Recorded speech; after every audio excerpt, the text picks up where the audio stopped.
हमारे साथ हैं साउथ दिल्ली एमसीडी के चेयरमैन, स्टैंडिंग कमेटी के चेयरमैन श्री राजेश गहलोत जी। राजेश जी, दिल्ली की मूलभूत समस्याएं क्या हैं? देखिए, इस समय सबसे ज़्यादा जो सेंसिटिव इशू इस समय जो दिल्ली में चल रहा है, लगभग 40 लाख लोग अनऑथराइज कॉलोनियों में रहते हैं, जिनके साथ पिछले 14 वर्षों से लगातार दिल्ली की मुख्यमंत्री शीला दीक्षित खिलवाड़ कर रही है।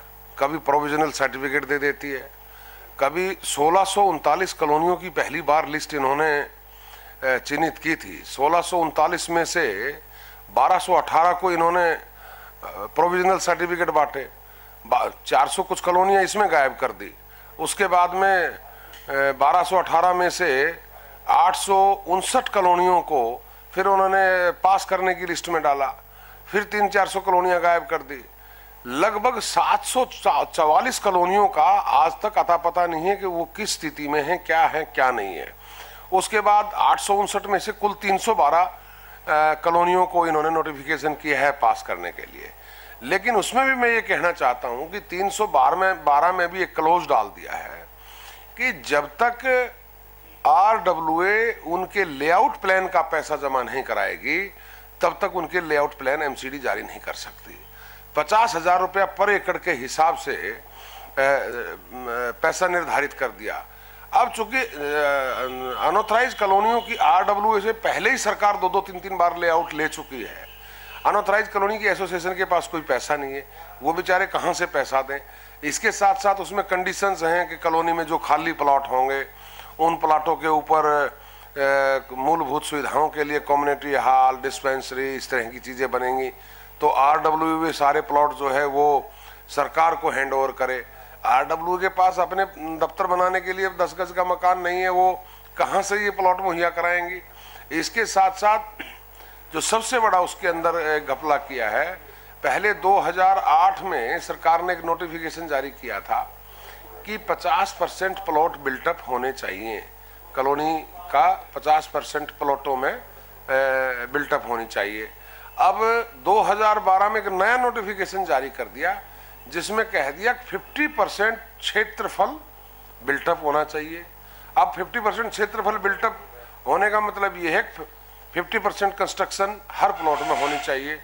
और वो 2007 की सैटेलाइट से फोटो लेके उनके जो RWA की जो लेआउट प्लान है उनके ऊपर सुपर इम्पोज करा दिया, जिससे 90% कॉलोनियां ऑथराइजेशन की प्रक्रिया से बाहर होगी। इसलिए हम कहना चाहते हैं कि सरकार इनके साथ खिलवाड़ बंद करे। इसी तरह से दिल्ली की जनता आज पानी के लिए तरस रही है।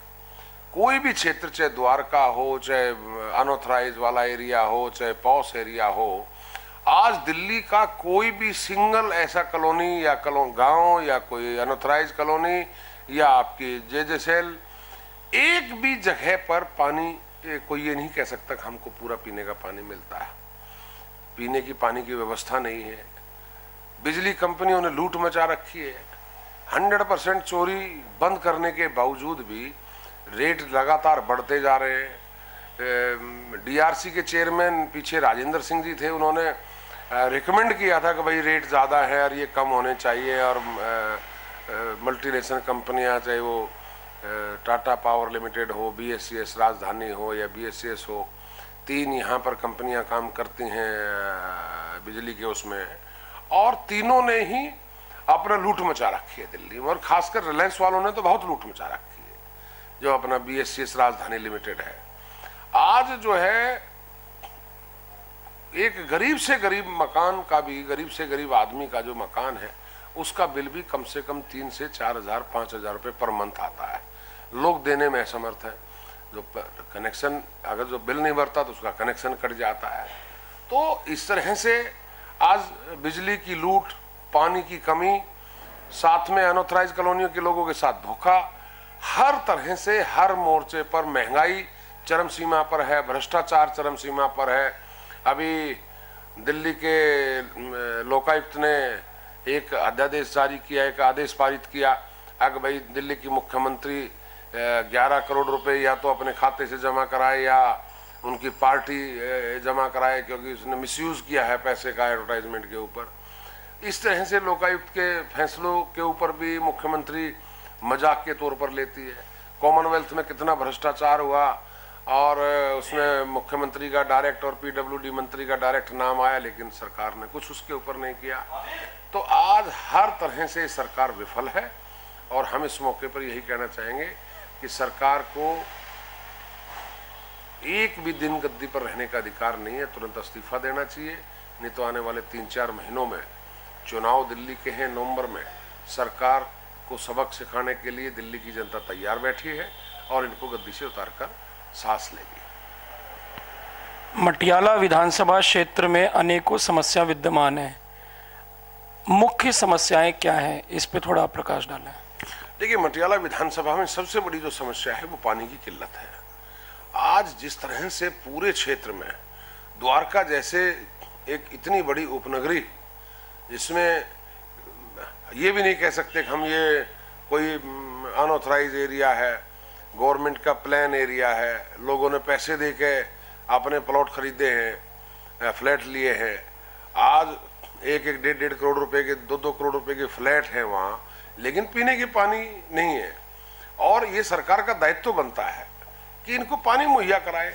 आज पॉश एरिया में रहने के बावजूद भी एक फ्लैट वाले को 2-2, 3-3 हजार रुपए पर मंथ का प्राइवेट पानी खरीदना पड़ता है और वो पानी खराब मिलता है, खारा पानी मिलता है, न पीने के लायक है, न कपड़े धोने के लायक है। लोग जो है पानी को लेकर इतने परेशान हैं द्वारकावासी कि यही अगर स्थिति रही तो वो दिन दूर नहीं, द्वारका एक कंक्रीट का जंगल बन जाएगा और लोग यहाँ से चले जाएंगे, क्योंकि पानी के बगैर कोई रह नहीं सकता। तो सबसे बड़ी समस्या पानी की। बिजली 5-5, 6-6 घंटे कट रही है, 7-7 घंटे के कट लग रहे हैं। प्राइवेट कंपनियों को काम इसलिए दिया था 24 आवर्स दिल्ली वासियों को बिजली मिले, रिजनेबल रेट में मिले। एक तो लूट, बिजली कंपनियों की लूट, और ऊपर से बिजली का ना आना, ये यहाँ पर बहुत बड़ी आज समस्याएं हमारे मटियाला विधानसभा में है। इन सभी समस्याओं का समाधान क्या है? देखिए, इन सभी समस्याओं का एक ही समाधान है। जब तक ये सरकार जाती नहीं, शीला दीक्षित जी जब तक दिल्ली से नहीं हटाई जाएगी, तब तक मुझे नहीं लगता, क्योंकि इस सरकार को हमने 14 वर्ष दे चुके हैं, 14 वर्ष से लगातार शासन कर रही है। कोई भी काम, आज द्वारका में हॉस्पिटल बनना था, आप देख लीजिए, आज से 5 साल पहले उद्घाटन करके गए थे, आज तक उसका शुभारंभ नहीं हो पाया। ना आज द्वारका में हॉस्पिटल है, ना कोई दिल्ली सरकार की तरफ से इस तरह का प्रयास किया जा रहा है कि जल्दी से इनको हेल्थ की वो मिल सके। तो इसका एक ही केवल सिंगल एजेंडा आज यहाँ का है कि ये सरकार जाए और इस क्षेत्र को चाहने वाली सरकार आए, ताकि यहाँ पर पानी मिल सके, यहाँ पर बिजली सुचारू रूप से मिल सके, यहाँ हॉस्पिटल हमारा जो पेंडिंग पड़ा है वो बन सके। हम लोगों का सबका यही है कि आम जनता में हम 24 घंटे रहते हैं, तो लोगों की यही है कि भाई ये सरकार जाएगी तो हमारे क्षेत्र में काम होगा।